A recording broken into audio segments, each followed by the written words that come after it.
Hi and welcome back to freesciencelessons.co.uk. By the end of this two-part video, you should be able to carry out calculations based on step-up and step-down transformers.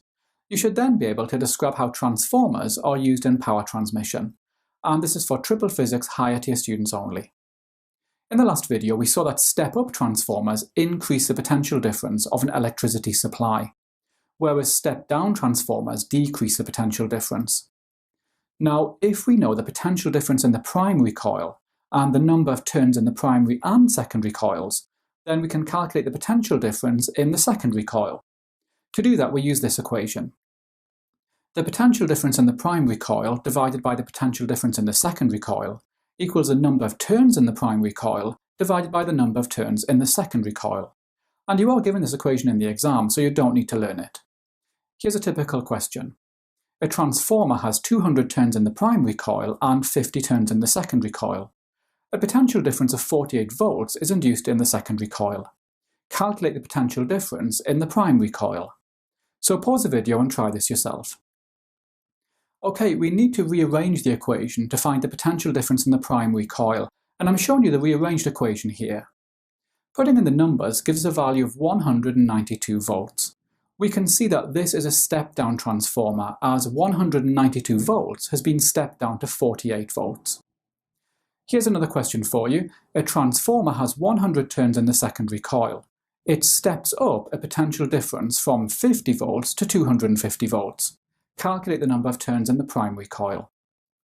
So again, pause the video and try this yourself. Okay, we can rearrange the equation for the number of turns in the primary coil like this. Putting in the numbers gives us a value of 20 turns for the primary coil. Now, one very important idea about transformers is that power must be conserved. In other words, the power of the primary coil equals the power of the secondary coil.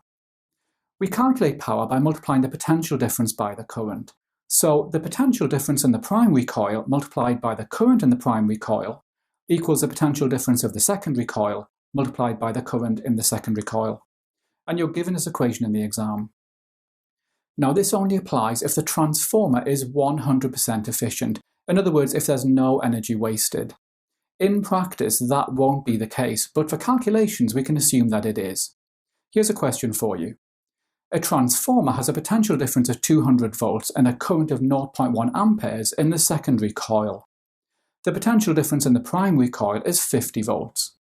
Calculate the current in the primary coil. So pause the video and try this yourself. Okay, we need to rearrange the equation to calculate the current in the primary coil, and I'm showing you the rearranged equation here. Putting the numbers into the equation gives us a current in the primary coil of 0.4 amperes. We're going to finish now by looking at how transformers are used in power transmission. I'm showing you here a simplified diagram of the national grid, and we looked at the national grid in the topic on electricity. Electrical power is transmitted from power stations to homes through high voltage cables.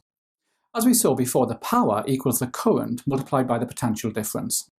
So if we want to transmit a large amount of power, we can either use a large current or a large voltage. Now, there is a problem here. Power is wasted in the transmission cables as heat, and the amount of power wasted as heat depends on the square of the current.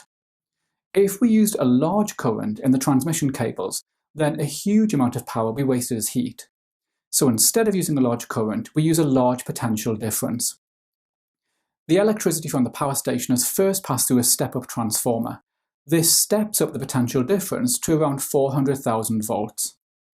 The electrical power is then transmitted down high voltage cables. It's then passed through step-down transformers. The step-down transformers reduce the potential difference. For example, the potential difference of the main supply in UK homes is around 230 volts. So as you can see, by using transformers, we massively reduce power wastage in the national grid. Remember, you'll find plenty of questions on transformers in my revision workbook, and you can get that by clicking on the link above.